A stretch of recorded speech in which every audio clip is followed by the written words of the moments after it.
wabarakatuh. Selamat siang semuanya. Apa kabar hari ini? Semoga selalu sehat walafiat ya. Alhamdulillahirrabbilalamin. Wabihi nasta'in ala umuri dunia waddin. Wassalatu wassalamu ala asrafil anbiya'i wal mursalin wa ala alihi wa sahbihi ajma'in. Amma ba'du. Pertama-tama, marilah kita panjatkan puji syukur kehadirat Allah Subhanahu wa Ta'ala karena telah memberikan rahmat, kesehatan, dan juga keselamatan sehingga kita dapat berkumpul pada Zoom meeting kali ini. Mohon izin memperkenalkan diri, nama saya Wildania, mahasiswa dari Universitas Muhammadiyah Bogoraya semester 4. Adapun webinar kali ini kita akan membahas mengenai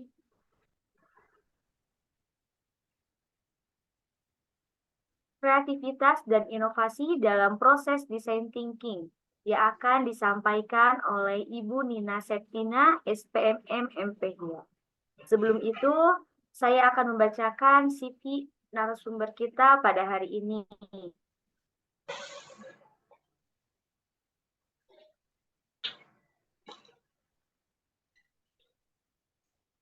Nama Nina Septina, tempat tanggal lahir Bandung 22 September 1969, alamat Marga Cipta 1 Kafling Bandung.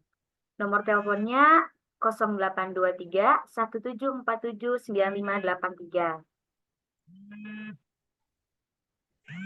Ada banyak sertifikasi yang beliau dapatkan, diantaranya yaitu Trainer Financial Life Skill di YEP USAID 2018, Trainer Score Global ILO pada tahun 2020, Pendamping UMKM BNSP pada tahun 2021, GMP Koordinator BNSP 2021, Asesor Kompetensi BNSP 2021, Digital Marketing BNSP 2022, Kewirausahaan Industri BNSP 2022, Sosial Media Marketing BNSP 2023, dan juga Manajer Toko Retail BNSP 2023. Wah, sangat luar biasa narasumber kita pada kali ini. Beliau juga memiliki banyak prestasi. Dan saya akan menyebutkan penghargaan dalam 5 tahun terakhir. Yang pertama, apresiasi atas komitmen terhadap pendidikan inklusif pada kegiatan Creafontur. Diberikan oleh Original Record Indonesia pada tahun 2018. Yang kedua, Best Team of FLS Trainer for Class Management and Performance kategori of Financial Life Skill Online Training Pilot Program. Diberikan oleh YEP USAID. Yang ketiga, Most Educative of FLS Proposal and Video kategori of Creative Distance Learning Competition dengan Ibu Judith F. Irawan dan Ibu Triana Iskandarsa. Yang keempat, dosen terdedikatif pada program Inspiring Lecture Paragon. Dan yang kelima, ada proyek kolaborasi 3 terbaik pada tahun 2023. Wah, sangat luar biasa sekali, banyak sekali prestasi yang beliau dapatkan. Yang lebih lanjutnya, mungkin nanti kita akan tanya secara langsung ya kepada narasumber kita, bagaimana bisa mendapatkan prestasi itu dan pengalaman-pengalamannya. Sebelum kita mulai, saya akan menyampaikan sejumlah ketentuan pada webinar kali ini. Saat narasumber berbicara, peserta silakan mematikan mikrofon. Tidak boleh melakukan interupsi karena nanti setelah penyampaian materi akan ada sesi tanya jawab. Jangan lupa setelah nanti materi isi daftar hadir untuk mendapatkan sertifikat dan tetap pantengin Instagram @britoinstitute. Tanpa menunggu waktu yang lebih lama lagi, langsung saja kita mulai webinar pada hari ini yang akan disampaikan oleh Ibu Nina Septina. Kepadanya saya persilahkan. Ya, terima kasih Kak Wilda, moderator yang masih muda tapi produktif ya di bulan puasa jadi moderator. Dari mulai masih muda ya Pak Adi ya, dirintis karirnya dan suatu hari mungkin jadi host di media nasional gitu ya. Oke, hatur nuhun Pak Hadi untuk Amin. kesempatannya, ini kali kedua, di tahun kedua ya untuk program Sedekah Ramadan. Semoga, program ini berkelanjutan terus dan saya, boleh ikut terlibat terus dalam programnya. Eee, Bapak Ibu, terima kasih sudah menyempatkan, bersama kami di sini belajar sama-sama ya. Tadi dibacakan beberapa hal, semoga, nggak jadi salah fokus ya kita belajarnya tentang ini gitu ya, tentang sesuai yang sudah disampaikan, kita sama-sama belajar tentang kreativitas dan inovasi dalam proses design thinking. Tadi sudah diperkenalkan saya Nina, nanti kalau setelah, 1 jam ke depan ini ada hal-hal yang masih belum sempat kita kupas tuntas, boleh DM ke IG, boleh juga, chat WA gitu ya. Tapi kalau misalnya saya agak slow respon, mohon ditunggu saja atau mungkin kirim chat ulang supaya naik lagi ke atas gitu ya. Oke, insya Allah semuanya saya respon. Ya. Oke, selanjutnya sesuai jadwalnya, insya Allah dalam 1 jam ke depan kita akan bahas konsep dasarnya, kemudian kita coba bahas sama-sama bagaimana kreativitas dan inovasi ini dalam design thinking-nya. Kemudian saya ada beberapa contoh bagaimana ini diimplementasikan. Uh, ya mungkin tadi juga sudah disampaikan oleh Kak Wilda ya bahwa ada sesi tanya jawab setelah pemaparan materi. Kalau misalnya dalam dalam proses saya sedang menjelaskan ada yang mau ditanyakan, silakan dituliskan dulu di chat Zoom ya supaya nanti bisa direspon, nggak keburu lupa gitu ya. Jadi dituliskan saja dulu nanti direspon secara bersamaan di ujung gitu ya. Oke, baik ini kita lihat untuk konsep dasarnya dulu. Di judulnya tadi ada kata-kata kreativitas, inovasi, itu kadang-kadang bikin kita apa sih bedanya ini gitu ya. Eh, Sengaja di sini dikasih garisnya juga putus-putus ya, bukan garis lurus gitu ya. Karena memang dalam keseharian kita melihat kreativitas dan inovasi ini seperti satu paket gitu ya. Tapi tentu saja ini adalah dua hal yang berbeda, hanya saja memang ada di ranah yang bersamaan ya. Bahwa kreativitas itu dibutuhkan sebagai landasan dilakukannya inovasi gitu ya. Produk yang inovatif tentunya membutuhkan ide-ide yang kreatif gitu ya. Di sini ada beberapa poin yang membedakan antara kreativitas dan inovasi. Bukan berarti kita mendiskriminasikan, tapi paling tidak kita bisa membedakan bahwa kreativitas itu masih di ranah pemikiran, masih di kepala kita, di benak gitu ya. Makanya di situ dimunculkan bahwa ini menunjukkan kemampuan seseorang atau kita gitu ya, kalau kita sebagai pelaku UMKM misalnya atau kita sebagai mahasiswa yang sedang merintis bisnis startup ya atau kita sebagai profesi apapun yang sedang ditekuni, kita tentunya membutuhkan kreativitas tertentu ya yang ada semuanya masih di benak kita. Gagasan-gagasan melakukan sesuatu dengan cara yang lebih baik gitu ya. Kita semua orang dituntut memiliki kemampuan ini ya, ide-ide baru yang masih belum direalisasikan. Nanti di inovasi itu akan kita coba eksekusi ya. Karenanya bisa dilihat di sini sama-sama kalau kita bicara di ranah masih kreativitas itu tidak ada dana gitu yang dibutuhkan. Tapi pada saat ini masuk ke produk yang inovatif, mulai dibutuhkan ada dana dan perlu memperhitungkan resiko tertentu. Karena di sini ada produktivitas ya. Ada produktivitas saat kita mencoba mengeksekusi ide baru itu menjadi sesuatu yang lebih nyata ya. Kalau pada saat kita bicara kreativitas masih kita proses merenung-renung di kepala, ih kayaknya menarik ya kalau ada produk seperti ini. Ih kayaknya akan menjadi sesuatu yang punya nilai tambah gitu ya. Kalau kita masih begini-begini gitu ya, kita coba cantumkan, dituliskan barangkali daftar kreativitasnya. Sama seperti mungkin kegiatan kita hari ini berangkat dari kreativitas tim Pak Adi di Breto Institute gitu ya. Kita mau ngabuburit bersama-sama gimana caranya? Itu di masa pandemi itu kan segala sesuatu online gitu ya. Pasti pernah menjadi sesuatu ide beberapa tahun terakhir gitu ya.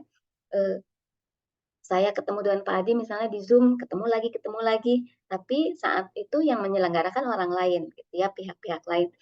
Gimana ya kalau kita juga jadi penyelenggara? Gimana ya kalau di bulan puasa kita semuanya berbagi apa yang kita punya gitu. Itu kan gimana ya itu jadi unsur ran kreativitas ya.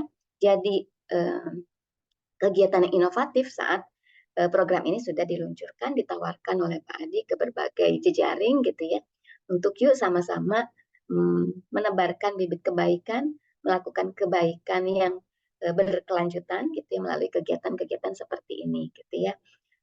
Paket-paketnya itu jadi paket-paket produk yang inovatif. Dan tentu saja nggak ujuk-ujuk gitu ya, kalau orang Sunda bilang tiba-tiba gitu ya. Ini membutuhkan waktu, makanya di sini membutuhkan proses. Nah, kita bicara proses, ini kita mulai masuk ke design thinking-nya gitu ya. Kalau kita bicara design thinking, maka tentu saja apa sih kayaknya keren banget gitu ya. Sebetulnya hanya istilahnya saja design thinking, tapi ini adalah konsep di mana kita mencoba melakukan sesuatu secara berkelanjutan.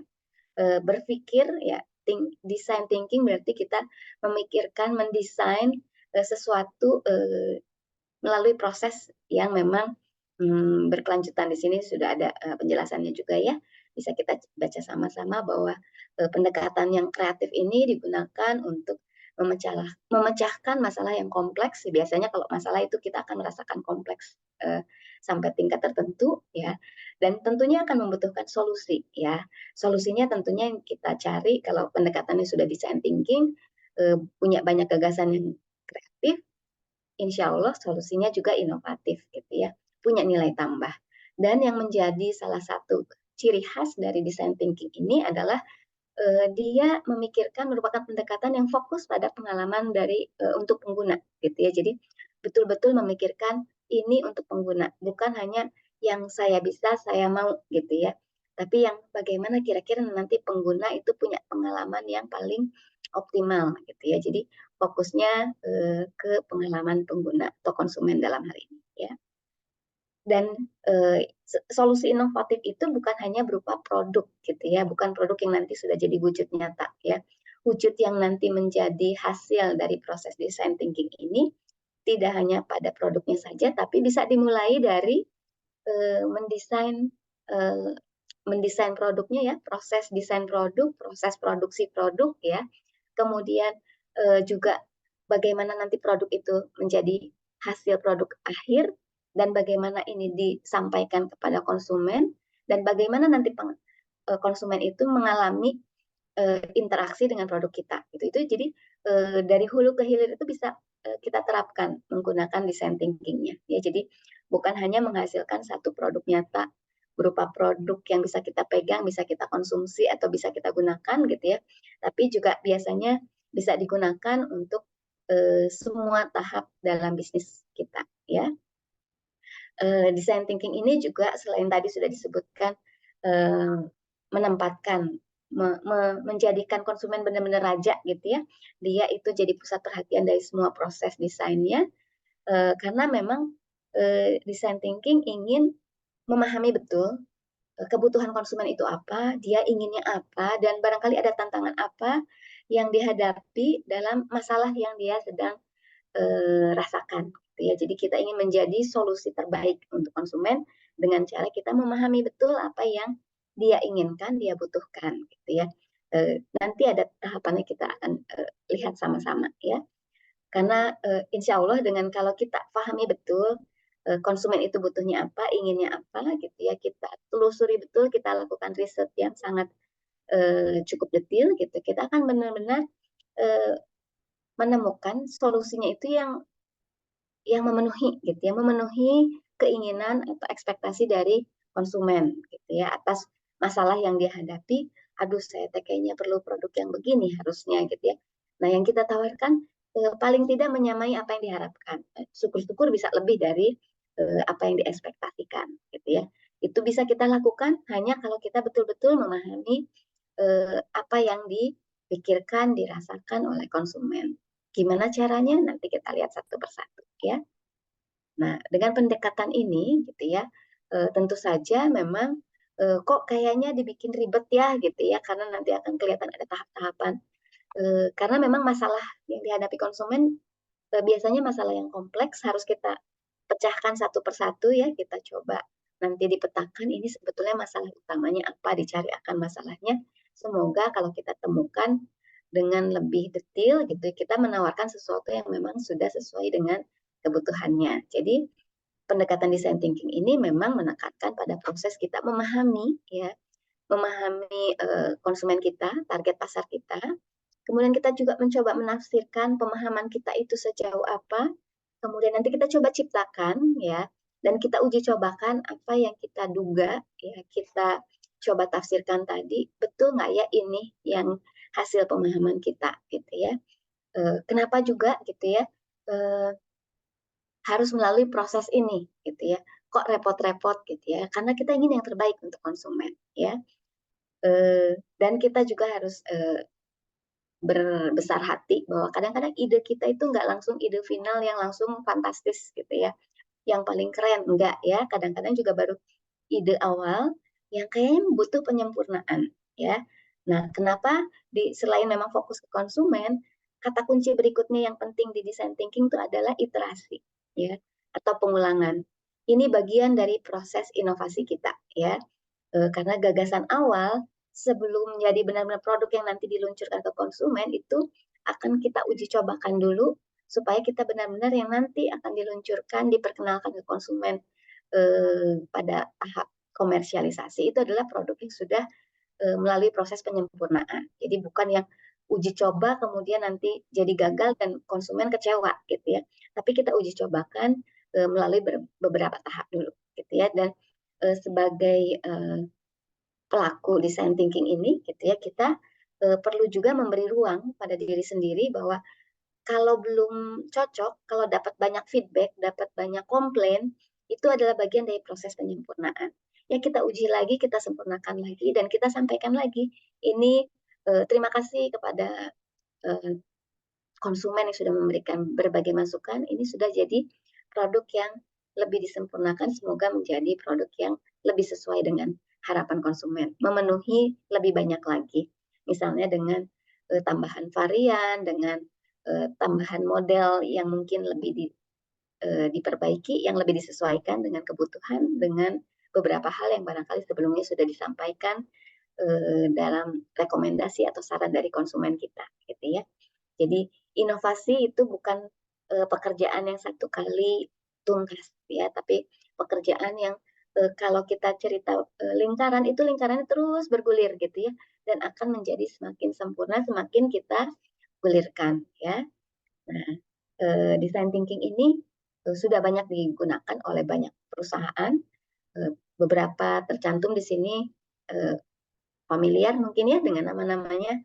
Ada Apple, Samsung, Google, dan Nike gitu ya. Masih banyak lagi yang lain. Mereka menggunakan design thinking ini untuk mengembangkan produk, juga layanan, dan juga proses kerja di internal ya, dan juga untuk model bisnisnya. Jadi ada proses yang terus-menerus berkelanjutan mereka lakukan untuk perbaikan, untuk menuju kesempurnaan proses ya. Karena memang kita hidup dalam dunia yang selalu penuh dengan perkembangan dan selalu ada perubahan dalam berbagai hal. Nah, tentu saja kita perlu menyesuaikan dengan berbagai perubahan yang sudah ada, terus-menerus kita lakukan penyesuaiannya ya. Karena itu dengan design thinking ini setelah diuji cobakan, setelah juga digunakan oleh berbagai perusahaan besar, itu dirasakan terbukti gitu ya, mampu menghasilkan inovasi, bahkan menghasilkan peningkatan omset yang meningkat cukup signifikan gitu ya. Karena memang ide-idenya datang dari yang out of the box, tidak dibatasi bahwa nggak boleh tuh ide-ide seperti ini, itu terlalu liar dan sebagainya, justru tidak dibatasi di sini ya. Karena ada tahapan di mana kita akan memfilter bukan di awal tapi berproses ya.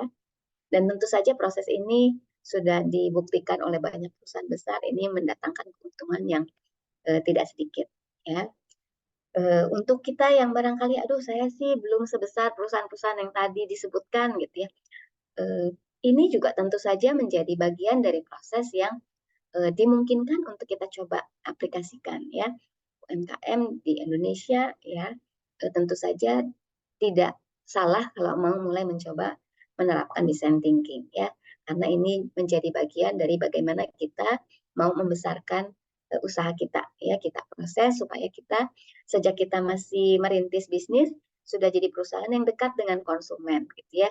insya Allah nantinya juga saat kita besar, konsumennya juga sudah melihat kita sebagai perusahaan yang berkembang terus dan dekat dengan mereka, gitu ya. Kayak ini dia tahapan yang tadi saya sampaikan bahwa ada beberapa tahap, gitu ya. Ada banyak sumber sebetulnya ya. Ini saya gunakan yang dari Stanford, gitu ya. Dari banyak pihak, ini dimungkinkan diadaptasi dengan cara berbeda, ya. Mungkin kalau ada kesempatan lain, ada beberapa teknik lain yang bisa nanti kita bahas lagi, gitu ya. Tapi di hari ini saya akan fokus di 5 tahapan ini, ya. Kalau ada yang tertarik dengan misalnya double diamond dan lain-lain, nanti kita bisa bahas di kesempatan yang berbeda. Masih tentang design thinking, ya. Tapi tahapan yang akan kita bahas dalam 1 jam ke depan adalah yang 5 ini, ya. Dimulai dari empathize, ya, kita berempati, ya. Kata empati tentunya kita sudah kenal, ya, kita cukup familiar, bahwa kita mencoba berada di pihak konsumen. Kita mencoba kalau kita jadi konsumen, bagaimana ya kalau kita jadi mereka, gitu. Jadi kita mencoba memahami konsumen kita, apa yang mereka rasakan dan masalah yang kira-kira dihadapi dari sudut pandang mereka. Secara perspektif kita berada di sudut pandang sebagai konsumen, gitu ya. Nah, kemudian di tahap berikutnya setelah kita memahami bahwa oh konsumen itu ternyata punya masalahnya begini, gitu ya. Kita coba mendefinisikan, kita define apa yang kita tadi peroleh di tahap pertama, kita tafsirkan ya informasi tadi ya. Kita akan sampai pada tahapan perumusan masalah yang lebih jelas ya. Bukan sekedar oh konsumen saya tuh lapar, oh konsumen saya ingin mandi setiap hari tapi airnya kurang gitu ya. Produknya apa ya kira-kira gitu ya. Nah, itu kan kita menafsirkan dari berbagai masalah dan berbagai hal yang terkait di sekitarnya gitu ya. Tahap berikutnya tidak berhenti hanya menafsirkan saja gitu ya dari data yang sudah ada, tapi juga mencoba menghasilkan beragam alternatif solusi di Adiet ini. Kita mencoba menghasilkan ide yang datang dari langkah 1-2 gitu ya. Langkah 1-2 tadi kan kita sudah mencoba memahami konsumen kita bagaimana gitu ya, apa masalahnya, kemudian kita coba terjemahkan, kita tafsirkan masalah itu kira-kira sebetulnya masalahnya intinya apa ya di tahap kedua. Di tahap ketiga ini kita mencoba menciptakan alternatif solusi, baru alternatif nih. Nanti di tahap berikutnya kita akan coba membuat semacam prototype atau ada contoh produk ya yang mungkin nanti akan kita coba realisasikan. Setelah ada prototype contoh produknya atau sampelnya gitu ya. Dari tahap 4 kita akan coba uji cobakan dulu. Kalau kita bikin resep makanan baru kan kita coba di lingkungan terdekat kita. Dek, coba dong ini mama bikin ini. Kalau mau dijual ke eh, anak SD, anak SMP, tingkat kepedasannya cukup nggak segini misalnya gitu ya. Ini terlalu asin nggak? Atau mungkin ini porsinya kebanyakan apa enggak? Itu kan kita menguji cobakan ke target pasar terdekat gitu ya. Kemudian tentu saja kita uji coba itu menunggu ada umpan balik, ada feedback dari target pasar kita ya. Harapannya kita bisa di sini uji coba itu iterasinya juga bisa di sini ya. Pada saat di sini nanti akan ada kalau di sini ada banyak masukan mungkin kita membangun prototipe kembali ya atau kita kembali kayaknya nggak cocok kembali lagi ke sini ke ide coba cek ada alternatif solusi lain nggak atau mungkin prototipenya atau sampelnya diperkecil diperbesar atau diapakan lagi gitu ya. Oke sebentar saya mau cek di chat. Belum ada pertanyaan ya. Oke boleh kita lanjutkan ya. Ini baru cerita tahapan umum singkat. Saya mau masuk ke tahapan yang lebih detailnya gitu ya.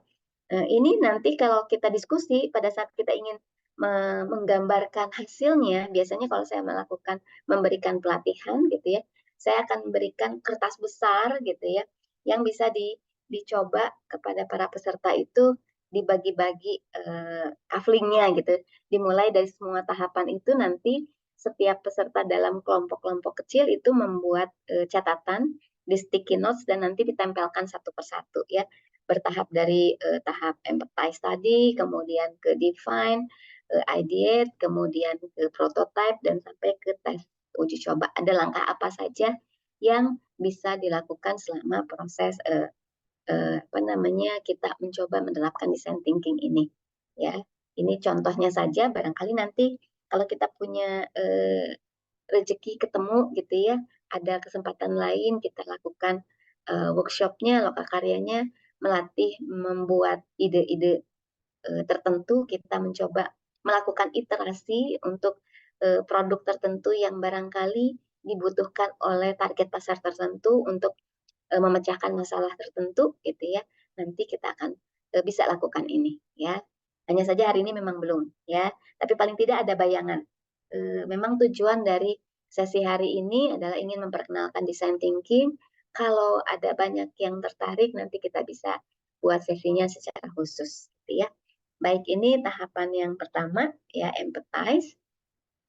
Kita akan coba kita lihat dulu ya, ada pertanyaan di sini. Nanti kita akan siap Pak Fahru Roji, nanti kita cari contoh untuk di pendidikan ya. Oke, contoh yang saya siapkan kebetulan bukan pendidikan, nanti kita tambahkan ya. Makasih Pak Fahru Roji ya. Baik, empathize, tahap pertama ini kita akan melihat ini sebagai bagian dari tahap awal sekali kita bisa lakukan dengan 3 cara. Kita ingin tahu betul apa yang dialami, apa yang dirasakan oleh konsumen. Bisa menggunakan 3 cara ini. Bisa kitanya hanya mengamati dari jauh, kita lihat konsumen kita ekspresinya bagaimana, bahasa tubuhnya bagaimana, mereka mengucapkan kalimat apa, kita amati dari jauh ya. Tapi dimungkinkan tidak cukup gitu ya. Kayaknya konsumen itu pada saat mengkonsumsi produk seblak misalnya, wah mereka kayaknya ini banget ya, antusias sekali gitu. Tapi ada banyak hal yang kayaknya masih kita penasaran. Kita bisa melakukan engagement gitu ya. Kita berinteraksi, berdiskusi dengan beberapa konsumen untuk menggali lebih banyak ya. Mungkin kita bisa lakukan fokus group discussion, atau kita bisa lakukan wawancara singkat gitu ya dengan beberapa atau satu persatu, tapi paling tidak kita bisa menggali lebih dalam. Kira-kira apa yang mereka rasakan, apa yang mereka harapkan, apa yang sedang mereka alami gitu ya, untuk bisa kita nanti gunakan di tahap berikutnya diidentifikasi ya. Atau kita kan juga, kita nih, kita masing-masing itu sebagai konsumen juga ya, konsumen pada berbagai macam produk. Jadi kita bisa secara immerse gitu, kita lakukan, kita analisa berdasarkan pengalaman kita sendiri ya. Wah, kalau kita juga kalau lagi siang hari begini yang kita butuhkan kayaknya apa ya? Kita kayaknya akan senang kalau dapat pelayanan yang seperti apa ya gitu ya. Jadi hal-hal penggabungan dari kita observasi, kita melakukan mungkin wawancara, dan kita juga merenungkan kalau target pasarnya itu adalah termasuk kelompok yang kita juga ada di dalamnya, barangkali kita bisa lakukan. Atau mungkin kita juga bisa mengingat waktu kita masih di usia sekian gitu ya, kayaknya kita juga akan lebih senang kalau dapat perlakuannya seperti ini. Kayaknya kalau kita dilayani dengan cara begini, kita tidak happy tuh gitu ya. Jadi kita juga mencoba menggabungkan dengan berbagai cara untuk bisa merasakan apa yang sebetulnya menjadi masalah dari konsumen kita ya. Tahap berikutnya ini ada define, ini di mana kita mencoba menafsirkan apa yang sudah diidentifikasikan, sudah kita tadi temukan di tahap pertama ya. Kita sudah wawancara, kita sudah observasi, kita juga sudah coba merefleksikan apa yang kita alami sebagai konsumen gitu ya. Atau mungkin pengalaman dari beberapa teman kita yang diceritakan kepada kita juga coba simpulkan. Di tahap yang kedua ini kita coba mengidentifikasi masalahnya. Jadi ada perumusan masalah di sini gitu ya, berdasarkan data yang diperoleh di tahap pertama tadi ya. Di tahap pertama beneran kita bukan cari-cari masalah gitu ya, bukan bikin masalah, tapi kita betul-betul menggali apa yang sebetulnya menjadi kebutuhan, keinginan, dan tantangannya apa yang dialami oleh konsumen dalam hal tertentu gitu ya. Nah, di sini di tahap kedua kita coba mengidentifikasi masalah utamanya sebenarnya apa gitu ya. Nah, nanti kita mencoba di sini membuat kira-kira gitu ya, kalau masalahnya ini, kayaknya kita nanti bisa bantunya dalam hal apa. Paling tidak konsumennya juga mungkin bisa punya solusinya, alternatifnya bagaimana. Ini langsung masuk ke tahap berikutnya di ideate, ya. Di tahap ini kita mungkin bisa petakan, mungkin bisa bikin mind map atau apapun bentuknya, mungkin bikinnya tabel atau apa gitu ya, kita bikin alternatif solusi yang kayaknya sih gitu ya, masalah ini bagusnya begini nih solusinya. Masalah ke-1 solusinya begini, masalah kedua solusinya begini. Ini baru alternatif saja ya. Alternatif ini nanti kita pelajari dan kita petakan juga di sini itu kelebihan dan kekurangan masing-masing solusi ya. Karena nanti kita akan mencari cara terbaiknya ya. Kita pelajari, kita nilai satu persatu, masuk ke prototype. Dari yang di sini di Adiet ini kita lihat ada 5 alternatif, tapi kayaknya hanya 2 deh yang akan kita coba matangkan. Ya, nanti di prototype kita bikin sampelnya atau mungkin miniaturnya gitu ya, yang nantinya akan kita coba buatkan dulu untuk kita mintakan masukan dari konsumen ya. Nantinya kita akan coba kalau masakan mungkin mudah ya, testernya kita uji cobakan. Kalau misalnya kita konveksi, modelnya mungkin kita buatkan dulu gambarnya, kita tanyakan. Atau mungkin ada kadang juga ada perusahaan-perusahaan besar itu sampelnya juga dibuat, kemudian disampaikan dulu untuk nanti perhitungan bahwa ini nanti harganya harus berapa, kira-kira model begini itu cocoknya bagaimana dipasarkan ke siapa dan sebagainya, itu menjadi prototipe atau sampel yang perlu dibuat untuk digunakan di tahap berikutnya. Dan dipastikan di tahap ini kita harus meyakini bahwa ini bukan hasil final ya. Karena kita sedang membutuhkan tahapan ini untuk uji coba ya. Karena kita harus selalu berbesar hati bahwa ini mungkin masih butuh penyempurnaan. Walaupun kita sudah mencoba, ini sih sudah sebisa mungkin kita gunakan semua kapasitas yang ada, semua ide kita ini sempurnanya kita segini gitu. Tapi barangkali di mata konsumen itu belum gitu ya. Jadi kita minta masukan dari konsumen karena kan yang mau beli nanti konsumen, yang menggunakan, mengkonsumsi itu bukan kita sebagai produsen tapi konsumen gitu ya. Nah, di tahap ini kita harus berpikir bahwa konsumen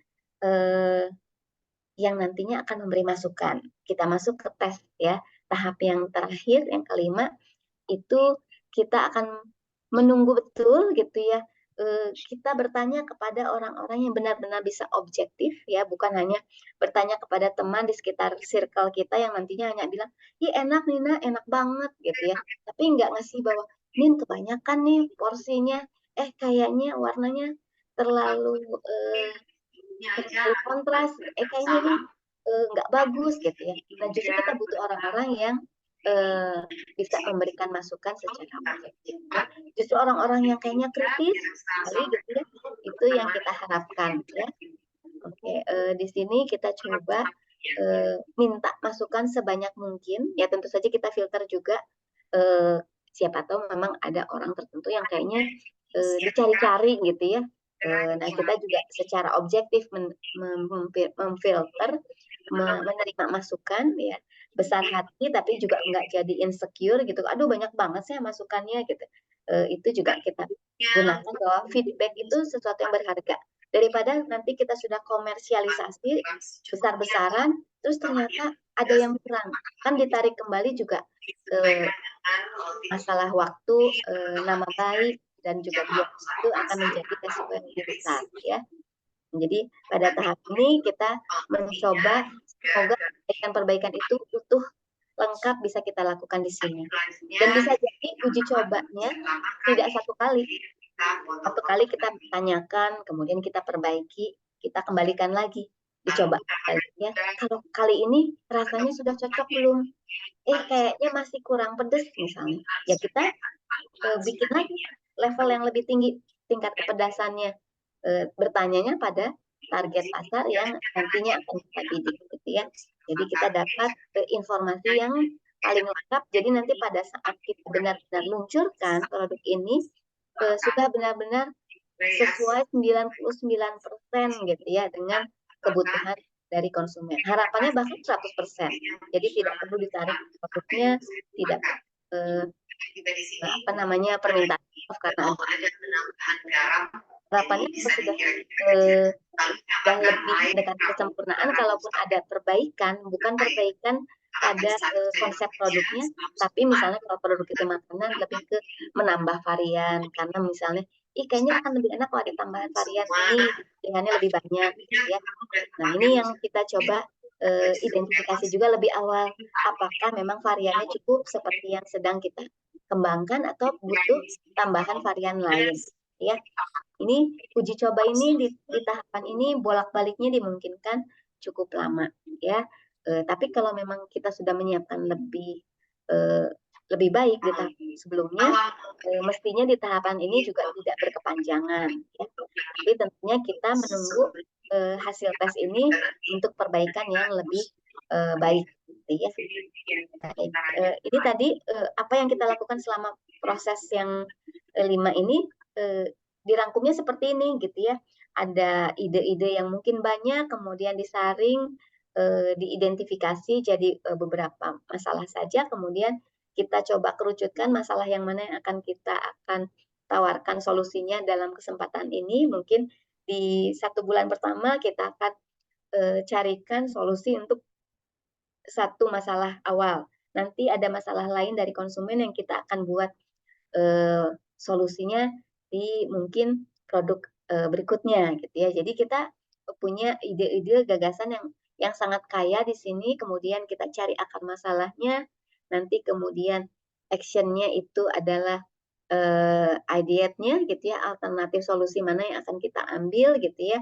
Di sini prototipe-nya mana ya yang akan kita coba kembangkan untuk diuji cobakan, ya.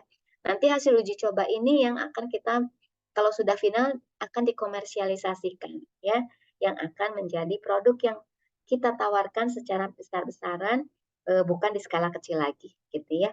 Jadi tahapannya seperti tadi, jadi ini biasa dilakukan oleh R&D di berbagai perusahaan, tapi tentu saja bisa dilakukan tidak hanya tentang produknya, bagaimana cara kerja kita, gitu ya, itu juga sama. Kalau mau bikin proses yang lebih baik itu juga sama, kan. Tahapannya misalnya yang ini ya, saya tunjukkan di sini, bahwa kalau kita ingin membuat proses produksi yang lebih baik, apakah memang kalau bikin adonan roti gitu ya, sebaiknya bagaimana, tahapannya apa dulu yang dimasukkan dan lain-lain, kemudian resepnya seperti apa, itu juga bisa dibuat gagasannya. Nanti ujungnya adalah resepnya, belum sampai ke rotinya, gitu ya. Atau misalnya tentang bagaimana prosedur melakukan pelayanan konsumen, gitu ya. Kalau menangani komplain dari konsumen, biasanya bagaimana nih caranya, gitu ya. Selama ini yang sudah dilakukan seperti apa, nanti kemudian kita lakukan perbaikan-perbaikannya berdasarkan gagasan dari internal dan juga dari konsumen, gitu ya.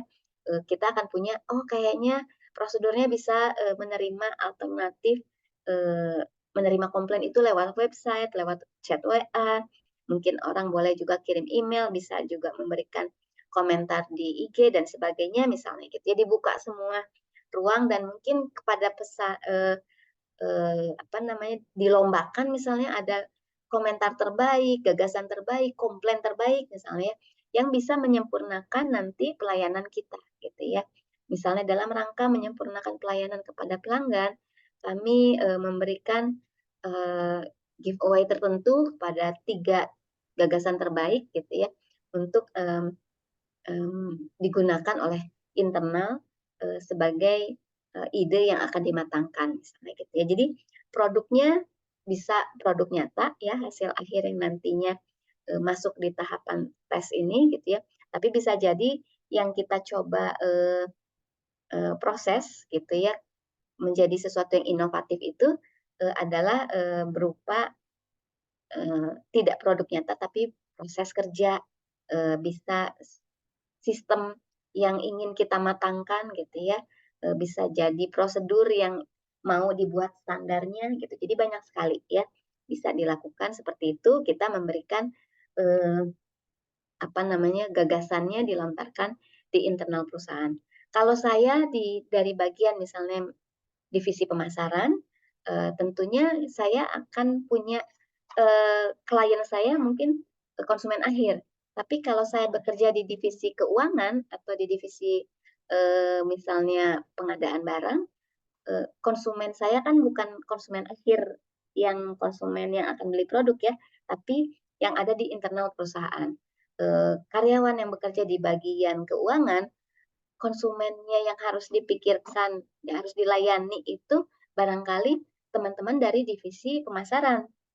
Jadi bagaimana membuat pelayanan yang baik oleh divisi keuangan kepada divisi pemasaran. Itu juga bisa membuat prosedur yang diproses melalui desain thinking ini. Jadi kenapa tadi di awal saya sampaikan ada bahwa di Apple, di Samsung itu mereka gunakan untuk mengembangkan produk, mengembangkan layanan, juga proses kerja dan model bisnis. Karena memang bisa digunakan baik di internal untuk kepentingan internal maupun juga digunakan untuk bagaimana kita melayani konsumen di eksternal, gitu ya, konsumen akhir di mana kita bidik untuk kita tawarkan produk akhir dari perusahaan kita, gitu ya. Oke. Kita lanjutkan ya Bapak Ibu ya sebentar, karena tadi sudah sampai ke tahap testing gitu ya. Kalau sudah sampai tahap ini tentu saja harapan kita sudah bisa menghasilkan produk yang sudah disempurnakan. Insya Allah ini bisa dikomersilkan gitu ya. Nah ini manfaatnya dari apa yang kalau kita terapkan, ini kenapa disebutkan UMKM, karena ingin juga disampaikan bahwa ini bisa digunakan oleh siapa saja, usahanya mikro atau kecil atau menengah, tidak hanya yang besar saja gitu ya. Ini manfaatnya bisa memahami permasalahan pelanggan lebih mendalam, jadi solusi atau produk yang ditawarkan juga nantinya akan lebih baik dan insya Allah akan meningkatkan kepuasan pelanggan ya. Ini juga kalau kita menggunakan design thinking, kita akan mengurangi resiko kegagalan ya. Nggak bikin produk yang ditolak oleh konsumen. Ah, apa sih produk kayak begini gitu ya. Jadi resiko untuk ditolaknya lebih rendah ya, karena berdasarkan riset yang mendalam dan juga hasil pengembangan produk yang memang dalam prosesnya betul-betul ada iterasi. Jadi kuncinya tadi selain fokus ke pelanggan, fokus pada hasil empati kita kepada konsumen kita, tapi juga sudah hasil iterasi. Jadi intinya ada di iterasi, bagaimana iterasi ini benar-benar dilakukan ya. Ada masukan kita ubah lagi, ada masukan lagi kita ubah lagi gitu ya. Jadi memang membutuhkan waktu agak lebih panjang ya untuk iterasinya, tapi mengurangi resiko ditolak di tahap komersialisasi nanti gitu ya. Kemudian juga proses design thinking ini akan menghasilkan solusi yang lebih tepat ya, karena sudah menjalani proses yang tahapannya tadi ya, iterasinya menghasilkan solusi yang insya Allah tepat sasaran ya. Kemudian juga bahwa dengan adanya banyak sekali tadi alternatif yang sudah kita gali, itu juga akan membuat rancangannya itu lebih luas gitu ya, dan lebih komprehensif dan tentunya menjadi solusi yang terbaik gitu ya, insya Allah ya. Semoga ini bisa kita manfaatkan. Nah, ini ada contoh ya yang kalau misalnya contohnya produk makanan siap saji ya. Maaf ya, bukan Ngabibita yang lagi puasa, ya, tapi ini paling mudah sekali gitu ya kalau contoh itu adalah yang memang paling dekat dengan keseharian kita ya. Tahap pertama empathize kita bisa lakukan dengan wawancara misalnya gitu ya. Kalau misalnya produk makanan siap sajinya targetnya adalah mahasiswa gitu ya, maka kita akan lakukan wawancara kepada sekelompok mahasiswa yang sibuk dengan aktivitas dan juga mereka tapi ingin punya produknya itu nggak asal makan gitu ya. Mereka kan dalam kesibukannya tetap harus sehat, jadi memilih makanannya juga tentu saja yang harus sehat gitu ya.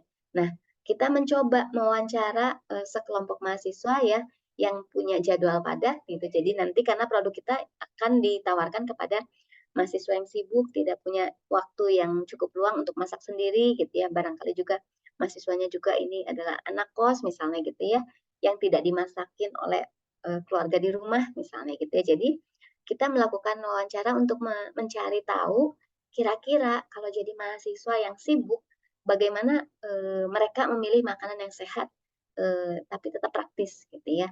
Kita gali terus, mungkin wawancara, selain wawancara kita juga mengamati gitu ya, apa yang dilakukan mahasiswa kalau mereka sedang lapar di tengah kesibukannya, gitu ya. Nah, di tahap berikutnya kita coba identifikasi, oh ternyata mahasiswa itu sering sekali ya menemukan opsi makanan sehat yang sesuai dengan preferensi diet mereka, gitu ya. Mereka sibuk, mereka mungkin juga memperhatikan bahwa saya tidak boleh memilih makanan yang terlalu tinggi kolesterol misalnya, oh harus lengkap ini nih 4 sehat, 5 sempurna dan sebagainya gitu ya. Tapi kayaknya sulit nih menemukan produk yang sesuai gitu ya dengan kebutuhan mereka ya. Nah, kemudian kita akan menemukan masalahnya ternyata ini, kesulitan mahasiswa dalam menemukan menu makanan sehat gitu ya. Nah, gagasan kita tentunya kita mengadakan sesi brainstorming gitu ya, untuk menghasilkan ide-ide ya, ada kemasan makanan praktis ya, tapi tentu saja sehat. Jadi mungkin dikemas dengan cara yang praktis, sehat, mungkin juga kita mulai mencari apa namanya alternatif, ada aplikasi yang memberikan rekomendasi makanan yang ada informasi nutrisinya barangkali gitu ya. Kemudian kita juga barangkali ada program tertentu yang bahwa mahasiswa itu bisa berlangganan di catering tertentu yang mungkin menunya makanan sehat dan sebagainya. Jadi alternatif-alternatifnya juga kita coba pikirkan gitu ya untuk menjawab masalah tadi. Kalau mahasiswa sibuk ingin tetap sehat gitu ya, berarti kan sementara masalah yang ada sekarang jarang sekali ya kalau kita buka aplikasi misalnya ada ini makanannya ini terus ada alternatif informasi bahwa makanan ini eh, kalaupun siap saji itu kandungan gizinya seperti apa gitu. Nah, ini akan jadi alternatif untuk target pasar kita yang memang misalnya sangat peduli dengan produk yang harus sehat gitu ya, dengan preferensi nutrisi tertentu. Nah, ini kita berikan prototipe sampel porsi makanan yang sesuai dengan kemasan yang mungkin ada alternatif tertentu, menggunakan toples yang sesuai, yang food grade, kemudian apa namanya kemasan-kemasan tertentu. Oh, jangan pakai styrofoam misalnya gitu. Oh, harus dengan kemasan yang mungkin bisa digunakan ulang tapi masih tetap sehat gitu ya. Tidak akan rusak komposisi bahannya seperti styrofoam yang kalau kena panas itu mengeluarkan bahan kimia berbahaya misalnya gitu ya. Nah, ini diuji cobakan di kalangan mahasiswa yang nanti kira-kira menjadi kelompok target kita ya, mengevaluasi kenyamanan mereka, rasanya, dan juga kandungan gizinya. Diulang terus ditanyakan benar nggak ini porsinya sesuai, jangan-jangan kurang nendang, gitu ya, sehat tapi kurang banyak gitu ya. Kemudian apakah rasanya ini sesuai, jangan-jangan ini terlalu asin dan ada kalangan mahasiswa yang nggak terlalu suka asin gitu ya, dan sebagainya. Jadi ini proses yang bisa diuji cobakan ya. Kalau bukan makanan, nah ini kita coba kalau produknya nggak basi gitu ya, kalau makanan kan tadi kayaknya bisa basi ya. Nah ini kayaknya produk yang bisa dibeli tidak memperhatikan apa namanya ini porsinya berapa, tapi lebih ke modelnya gitu ya. Di tahap empathize kita bisa melakukan studi pasar atau riset pasar gitu ya, untuk memahami preferensi dan juga kebiasaan konsumen yang akan nantinya menggunakan tas batik ya. Kita wawancarai pelanggan yang calon pelanggan yang mungkin nantinya bisa misalnya dari kalangan pecinta batik, kolektor batik, atau konsumen yang memang menyukai produk-produk unik.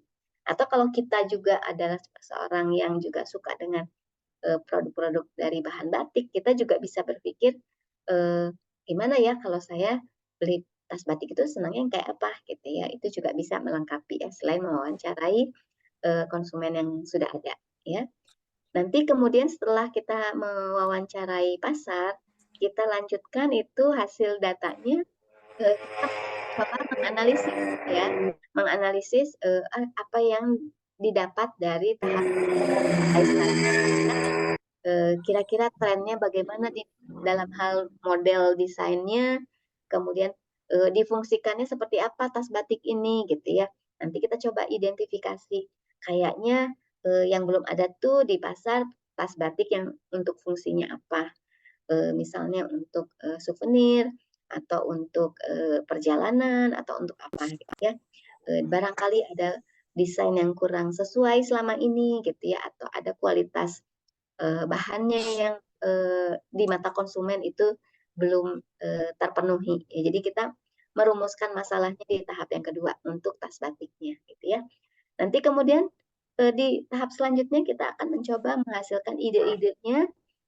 Kayaknya tas yang inovatif itu yang begini, gitu. Yang menarik itu seperti ini, gitu ya. Nanti ada modelnya. Apakah dalam bentuk tas pesta, gitu ya, tas yang kecil saja tapi bisa dibawa ke pesta. Kemudian ternyata yang dibutuhkan lebih banyak adalah tas untuk laptop misalnya gitu ya, tapi dengan motif batik. Atau justru kayaknya sekarang itu lebih banyak backpacker yang kayaknya bosen dengan model-model ransel yang seperti biasa. Kayaknya menarik kalau dibuat dari batik misalnya gitu ya. Jadi alternatif-alternatif ini dicoba tidak hanya modelnya tapi juga mungkin ukurannya gitu ya. Tas ransel juga ada yang besar banget, ada yang mungkin kecil gitu ya, disesuaikan dengan kebutuhan tadi permasalahannya yang dibutuhkan itu tas yang seperti apa, ukuran berapa, digunakan kemana gitu ya. Kalau kita akan gunakan ke pesta, tentu saja ukuran tasnya mungkin bukan ukuran tas yang besar, tapi kalau akan digunakan untuk perjalanan gitu ya, perjalanan bisnis atau untuk berlibur, mungkin butuhnya justru tas yang ukurannya besar gitu ya. Jadi ini kita sesuaikan. Nah, nanti kita berikutnya kita buat prototipe tas batiknya yang sesuai dengan tadi sebagai alternatif masalah yang mana gitu ya. Nah, di tahap terakhir setelah hasil uji coba kita akan akhirnya membuat tas yang sesuai masukan. Kayaknya gitu ya. Saat ini yang paling dibutuhkan itu justru tas pesta gitu ya. Yang unik gitu ya, yang kecil-kecil saja atau justru kebalik di target pasar kita itu yang mereka butuhkan lebih ke tas laptop karena sekarang semua orang bekerja di mana saja bawa laptop misalnya gitu ya. Ada lagi, enggak, saya nggak butuh tas laptop, saya butuhnya ransel gitu. Nah, itu kan di setiap model yang ditawarkan kita juga minta masukan lagi, tas ranselnya yang seperti apa, ukuran yang bagaimana. Kemudian kalau tasnya ukuran tas pesta itu yang cukup bawa HP saja kah gitu ya, atau mungkin agak lebih lebar sedikit atau seberapa besar gitu ya. Itu juga kita dapatkan gagasan-gagasan ini dimatangkan iterasinya di uji coba gitu ya. Oke, nanti ini kita coba satu persatu gitu ya tahapannya. Oke, sebelum lebih lanjut saya ingin cek tadi ya barangkali ada pertanyaan lebih lanjut. Oke, belum, baru Pak Fahruroji saja tadi ya.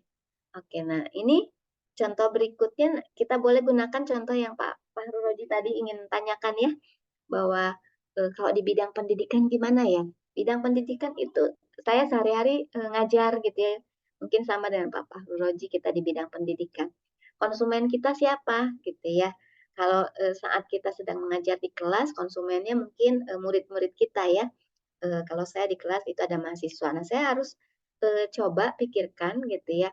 Di tahap pertama saya amati mahasiswa saya lebih suka kalau saya mengajar itu bagaimana ya. Saya bicara aja terus sepanjang 2,5 jam, 3 SKS gitu ya. Mereka hanya mendengarkan saja gitu. Atau mereka lebih suka saya tidak hanya bicara tapi saya menampilkan video PPT yang menarik gitu ya, sambil saya jelaskan, atau justru mereka lebih suka kalau mereka ikut dilibatkan gitu ya. Oh, jangan Bu Nina aja yang bicara gitu, tapi mahasiswa juga dilibatkan. Itu kan apalagi sekarang kan juga kalau di dunia pendidikan itu student center learning gitu ya. Jadi jangan guru saja atau dosen saja atau trainer saja yang punya panggung di depan didengar gitu, tapi juga semua dilibatkan dalam proses belajarnya itu sebagai mitra belajar gitu ya. Nah, apakah itu menjadi kita berempati kepada peserta gitu ya di tahap pertama gitu ya. Kemudian kalau sudah punya gagasan-gagasannya, kita coba sebenarnya masalahnya di mana nih gitu ya. Apakah memang dosennya yang ngebosenin, misalnya Bu Nina kalau bicara tuh monoton gitu ya. Atau misalnya kalau misalnya hanya topiknya, tugasnya gitu ya, begitu-begitu aja kok ngebosenin. Nah, jadi sebetulnya masalahnya di topiknya kah ya, mata kuliahnya, mata pelajarannya, atau di kemampuan dosennya, kemampuan gurunya untuk menyampaikan materi. Nanti kita cek gitu ya. Solusinya harus dalam hal apa gitu ya. Nanti di tahap ketiga kan tadi ada ideate ya. Ideate ini kita cari kira-kira solusinya apa. Kan masalahnya di tadi ya di tahap kedua. Di tahap kedua ternyata masalahnya di dosennya nih. Dosennya kayaknya tidak merelakan panggung untuk para peserta, untuk para mahasiswa ikut terlibat memberikan masukan, ikut dalam diskusi gitu ya. Nah, nanti berarti di IDEAT ini kita mencoba mencari alternatif solusi. Oh, kalau gitu dosen merelakan sebagian dari waktu yang 2,5 jam itu, mungkin dosen cukuplah misalnya 1 jam menjelaskan, nanti 1,5 jam berikutnya digunakan untuk diskusi, untuk mahasiswa juga mengelaborasi segala sesuatu yang sudah dipelajari, ya misalnya begitu. Kemudian nanti dibuat prototipenya, misalnya buku ajar atau pedoman praktikum yang nanti akan memuat bagaimana interaksi dosen dan mahasiswa atau guru dengan murid, trainer dan peserta pelatihan itu juga menjadi lebih interaktif gitu ya. Nanti dibuat dan diuji cobakan bagaimana modul itu secara perlahan-lahan, oh iya lebih baiknya begini ya caranya. Tapi ternyata nanti kok ruang belajar itu terlalu banyak diberikan kepada peserta gitu ya. Justru, aduh kalau kayak gini kayaknya saya kurang dapat banyak insight nih misalnya. Ya, nanti tinggal proporsinya disesuaikan. Itu iterasinya di situ gitu ya. Atau di dunia pendidikan juga dimungkinkan apa namanya, kalau saya di kelas gitu ya, saya juga tawarkan misalnya di awal semester itu disampaikan kira-kira tugas ini selesai nggak ya dalam waktu seminggu. Ya dimungkinkan, kan mahasiswa juga belajar nggak cuma dengan mata kuliah saya ya, ada mata kuliah lain gitu ya. Kayaknya Bu boleh nggak 2 minggu, tapi kalau sudah disepakati begitu gitu ya, itu harus dipenuhi gitu ya. Nah begitu juga kalau kita mengadakan pelatihan dengan peserta itu bisa dimungkinkan itu dilakukan uji coba untuk mendapatkan modul terbaik nanti di ujung. Jadi kadang-kadang ada materi-materi baru yang perlu kita uji cobakan gitu ya. Baik isi materinya mungkin terlalu dalam, mungkin terlalu dangkal, mungkin kurang contoh, mungkin target pesertanya kurang tepat, atau mungkin kalimat kita yang terlalu tinggi gitu ya untuk target tertentu. Nah itu kan kita uji cobakan ya. Nah kalau kita punya kurikulum baru juga pemerintah biasanya juga ada uji coba dulu ya sebelum diterapkan misalnya gitu ya. Jadi desain ini bisa insya Allah diterapkan juga ya Pak, untuk Pak Fahru Roji tadi bertanya gitu ya, dimungkinkan ini digunakan juga ya. Kalau kita mau bikin di sekolah menengah itu ada P5 gitu ya, ada untuk profil pelajar Pancasila misalnya, bisa diterapkan juga design thinking ini. Nanti misalnya ini tadi kita punya ini bisa digunakan sebagai bagaimana mengajak melibatkan siswa atau peserta pelatihan gitu ya untuk belajar sama-sama menghasilkan sesuatu gitu ya. Bagaimana mereka membaca target pasar, kebutuhan dan keinginan dan juga tantangannya. Kemudian ada problem utamanya itu sebetulnya apa supaya masalah itu benar-benar kita tawarkan solusinya yang tepat yang benar-benar menjadi solusi untuk masalah tersebut. Kayak dokter gitu ya kan mendiagnosa itu ditanya detail segala sesuatu nanti supaya obatnya tepat dengan gejala yang dirasakan oleh pasiennya gitu ya. Nah tentu saja uji coba ya. Kalau dokter kan tidak menguji coba ke kita gitu, tapi kan memang biasanya di awal juga, silakan ya ini resepnya, kalau belum sembuh nanti datang lagi. Itu juga sebetulnya kan iterasi, cocok nggak ya dikasih dosis yang rendah dulu, karena takutnya nanti dosisnya terlalu tinggi gitu ya. Sama ini juga gitu ya, jadi kalau ada penyakit di konsumen gitu ya, eee kayaknya kita coba kasih obatnya, tapi kitanya mencari tahu dulu, ya, nggak ujug-ujug kita kasih, "Oh, semua dikasih pukul rata, kasih Panadol aja," gitu ya. Kan, tergantung, penyakitnya apa, benar-benar membutuhkan Panadol atau justru yang lain misalnya gitu ya. Bukan Panadol, Panadol mereknya, parasetamol misalnya gitu ya. Nah, apakah itu yang dibutuhkan atau ternyata bukan, gitu ya. Oke, semoga cukup menjawab untuk Pak Fahruloji tadi ya. Atur nuhun Bu, atur nuhun Bu. Oke, sami-sami Pak. Baik, eee, kita masuk rasanya ini sudah slide yang terakhir gitu ya. Hatur nuhun untuk Bapak Ibu yang sudah mendengarkan, akang, teteh, semua kakak-kakak yang sudah hadir di sini. Kalau masih ada yang mau didiskusikan mungkin nanti kita bisa lanjutkan. Saya kembalikan dulu waktu dan ruang virtual kepada narasumber kepada moderator kita, Teh Wilda. Mangga, Teh Wilda.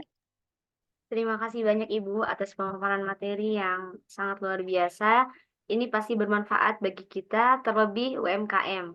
Jadi, betul kata Ibu tadi, pembeli adalah raja. Kita harus lihat konsumen kita itu sukanya apa.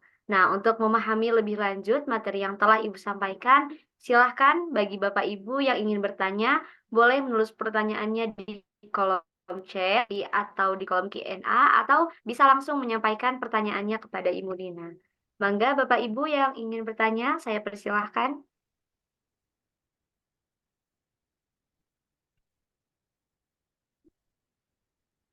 Kadang-kadang memang perlu diendapkan dulu ya, Kak Wilda ya.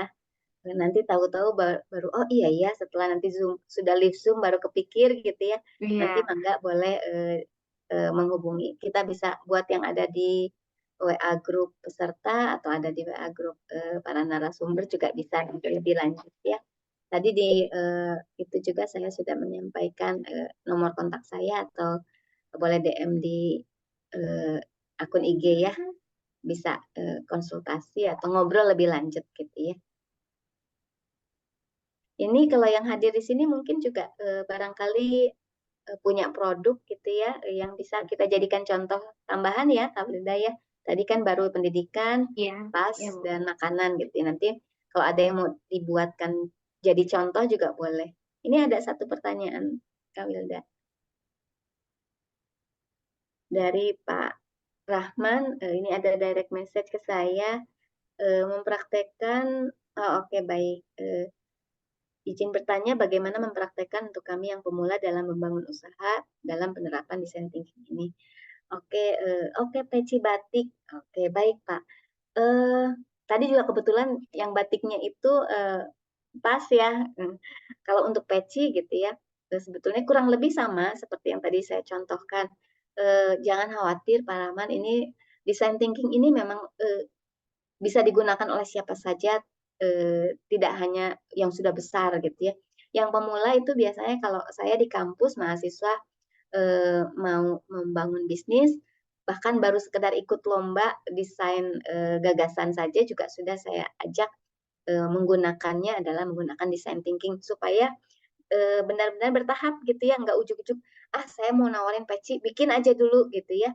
Terus nanti, eee, konsumen yang menyesuaikan, "Saya cocoknya ini, apa ini." Jangan-jangan nanti stok kita nggak keluar-keluar karena memang konsumen butuhnya bukan yang itu. Baik mungkin warna, ukuran, atau modelnya ya. Kalau peci kan mungkin, bisa ada variasi tertentu gitu ya. Pecinya apakah full batik, kemudian atau, apa namanya, modelnya gitu ya, ukuran anak-anak kah mungkin, Bapak bisa diskusi misalnya peci batiknya mau ditawarkan ke pesantren gitu ya kan mungkin nanti ada ukurannya, ukuran sesuai santrinya di sana atau khusus pecinya untuk ditawarkan ke kalangan yang mana, atau untuk komunitas tertentu itu mungkin juga akan berbeda ya. Batiknya juga barangkali batik yang seperti apa. Ada batik tulis, akan berbeda juga mungkin nanti ke harga ya, kalau dengan batik yang hasil printing misalnya gitu ya.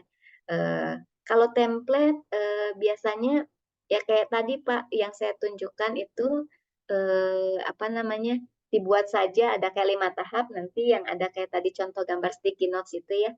Nanti juga saya sudah sampaikan ke Pak Adi sih itunya filenya nanti bisa dicek sama-sama ya kalau sudah dibagikan. Kalau masih kurang jelas nanti kita bisa latihan sama-sama ya. Untuk peci batik mungkin Bapak bisa mulai tergantung selama ini Bapak menawarkannya ke siapa gitu ya. Khusus ditawarkan ke masjid-masjid barangkali atau di pameran-pameran kah? Atau ke pesantren? Atau di toko-toko peci? Atau kemana gitu ya. Nanti ini bisa dimulai tahap awalnya itu Bapak bertanya ke yang terdekat, pasar yang Bapak tuju. Ditanyakan, kalau peci yang seperti ini kan Bapak mungkin udah punya nih pecinya, udah jadi prototipe malah ya. Nah ini boleh kita ulangi ke tahap awal gitu ya. Dengan peci yang sudah ada kita iterasikan, kita coba lakukan pengulangan, ditanyakan apakah ini bisa jadi solusi untuk kebutuhan konsumen Bapak gitu ya. Yang gini bukan sih yang dibutuhkan atau ada masukan apa gitu ya, itu bisa disampaikan. Kalau Bapak mau mulai dari awal bisa dimulai dengan dulu ya, konsumen saya itu siapa sebetulnya? Kalau konsumennya adalah kolektor batik yang memang butuhnya adalah batiknya harus batik tulis, berarti nanti bertanyanya juga jangan ke konsumen yang tidak paham batik tulis gitu ya. Nantinya kita akan coba, oke, sebentar. Oke, oh ini keren banget Pak Rahman ya. Pak Rahman itu sudah bahkan punya punya tempat sendirinya di marketplace ya, ada Majapahit Mall, ada websitenya nanti saya coba buka ya. Oke, dengan ini gitu ya, dengan produk yang kalau sudah punya custom tertentu, rasanya justru lebih mudah. Bapak bisa tahu kalau yang ini senangnya warna tertentu, model tertentu gitu ya. Apakah dikombinasikan dengan bahan polos, kemudian apakah full batik dan sebagainya. Dan juga modelnya juga barangkali yang full di kepalanya full atau barangkali ada yang ada modelnya gitu ya. Apakah ada jahitan-jahitan khususnya, itu juga menjadi model yang variasi tertentu gitu ya. Saya lihat ada beberapa peci ya karena saya perempuan ya, jadi bukan pengguna tapi saya lihat suami saya punya beberapa batik itu jadi koleksi itu kalau yang memang yang ini sih modelnya beda nanti dipakai buat Jumatan minggu ini, Jumatan minggu depan gitu ya. Itu menjadi variasi seperti kalau saya koleksinya mukena misalnya gitu ya. Oh iya ya menghadap Allah harus cantik gitu ya pakai mukena terbaik, ganti-ganti dong, nggak kayak cuma kita ke pesta pakai baju terbaik tapi kalau sholat nggak pakai mukena yang bersih, wangi gitu ya. Nah sama bapak-bapak juga kan pasti kalau Jumatan kan kelihatan gitu ya, ingin selain harum juga pakai misalnya peci yang juga matching sama baju barangkali gitu. Mungkin bisa kerjasama dengan eh, eh, garment gitu ya, bukan garment apa ya, produsen lain yang memproduksi pakaian baju koko gitu Pak, gitu ya. Mungkin nanti dimatchingkan, beli baju koko ini nanti buy one get one atau mungkin ada kerjasama promo gitu ya untuk dapat peci eksklusif dari Bapak gitu ya. Insya Allah ya Pak Rahman ya bisa jadi kalau kolaborasi itu mendatangkan manfaat yang jauh lebih besar dibandingkan kalau kita hanya berpikir saya mau jadi pemenang berkompetisi dan harus jadi pemenang gitu. Karena yang menang kan memang kalau kita sedang berlomba, pemenang itu terbatas ya Kak Wilda ya jumlahnya. Dari sekian ratus peserta yang menang ya hanya 1, 2, 3. Tapi kalau kita kolaborasi 100 peserta kolaborasinya ya kita pemenangnya rame-rame gitu ya. Kita memenangkan bersama-sama gitu ya. Bahkan dapat manfaatnya lebih besar karena kita bisa menggabungkan kebermanfaatan yang lebih besar gitu ya. Tadi kayak misalnya oh ya baju pecinya nanti digabungkan dijadikan paket pakaian muslim gitu ya dengan baju koko yang produk merek X misalnya gitu ya. Jadi mungkin akan menjadi lebih menarik ya. Iya betul Pak. Mangga ini momentumnya pas ya. Mau Lebaran, bentar lagi THR cair gitu ya. Silakan bersinergi, berkolaborasi dengan teman yang lain gitu ya. Itu Pak Rahman sudah eh, menyampaikan di chat ya, ajakan kolaborasi dengan mungkin Bapak Ibu yang hadir di sini yang barangkali kalau ke depan punya produk yang sudah ada atau mungkin sedang digagas-gagas mau bikin produk apa menjelang menjelang Lebaran ya. Mungkin ada yang mau bikin hampers gitu ya, digabungkan peci dengan kue kering ya silakan, tidak ada yang salah dengan kolaborasinya ya. Baik, semoga menjawab ya pertanyaan Pak Rahman tadi. Terima Saya kasih kembalikan Ibu. kembali Kak Wilda. Ya, semoga cukup ya kepada Bapak. Bagi Bapak Ibu yang ingin bertanya, saya persilahkan. Sekali lagi mumpung kita ada narasumbernya yang ahli di bidangnya, jadi akan lebih enak saat kita belum paham.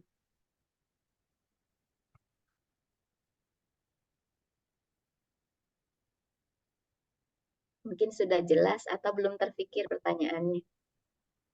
Bagaimana Bapak Ibu, apakah sudah jelas pemaparan materinya?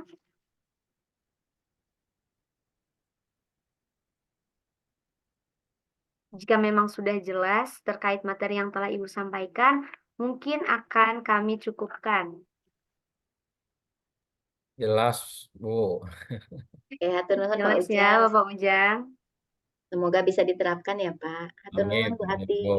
Atas pengetahuan yang Sebelum diberikannya. Sebelum kita tutup Karena- webinar pada hari ini, silahkan Bapak Ibu membuka kameranya. Kita akan melaksanakan foto bersama. Ya jangan lupa isi absen ya Kak Wilda ya. Ya, link Ya, absennya jelas, sudah saya jelas. kirim di kolom chat. Silahkan isi agar mendapatkan sertifikatnya. Jelas Bu, dapat dipahami. Matur nuwun. Siap.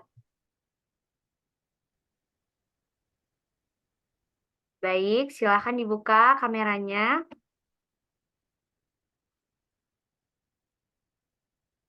Foto yang pertama, 1, 2, 3.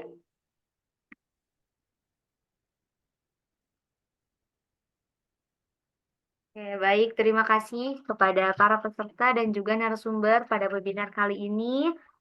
Alhamdulillah diskusi kali ini telah berjalan dengan lancar. Saya ucapkan terima kasih kembali kepada semua peserta yang telah mengikuti webinar pada hari ini. Semoga materi yang telah disampaikan dapat bermanfaat bagi kita semua. Saya Wildania, selaku moderator, mohon maaf bila terdapat kesalahan. Akhirul kalam, mohon izin Ibu dan juga para peserta. Wabillahi taufiq wal hidayah. Wassalamualaikum warahmatullahi wabarakatuh. Waalaikumsalam. Assalamualaikum warahmatullahi wabarakatuh. Semoga bermanfaat ya. Terima kasih Bu Nina. Sami-sami Bu Neneng.